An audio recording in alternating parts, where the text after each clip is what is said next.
lidi, vítám vás tady zase u Mácháče. Dneska jsme tady zase postavili takovýhle město, tentokrát je s kolejema třeba. Tady je nějaký prostě hrad. Tady je bráchův dům. Vám ukážu, kde je můj dům. Tady ty všechny 4 domečky jsou spojeny tady pod cestou to. Tady je maják a jezdí tady vlak vlastně i. Jedna zastávka je tady u majáku, druhá je tady hlavní nádraží, to je tady u náměstí. Tady je to hlavní nádraží, tady jsou ty koleje potom.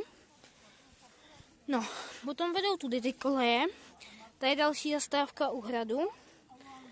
Potom ji vedou dál. Tady je zastávka u parku.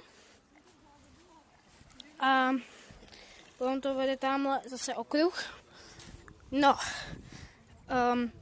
je to tady teda tak, že tadyhle, ta trubka vlastně nasává vodu z Mácháče, tadyhle v tom rybníku ji vypouští, tadyhle je další trubka, která to dopraví semka tu vodu, tady ta do výpustního rybníku, který teče tady který vlastně je tady pod mostem a tady. Zatím jsme ho ani nemuseli ani jednou vypouštět, do té doby se vykopal, on je tak obrovský, že tam je strašně moc místa prostě. Tady ještě stojí zase parník a potom tady jsou i autobusové zastávky, vlastně u každý vlakové zastávky a ještě tamhle a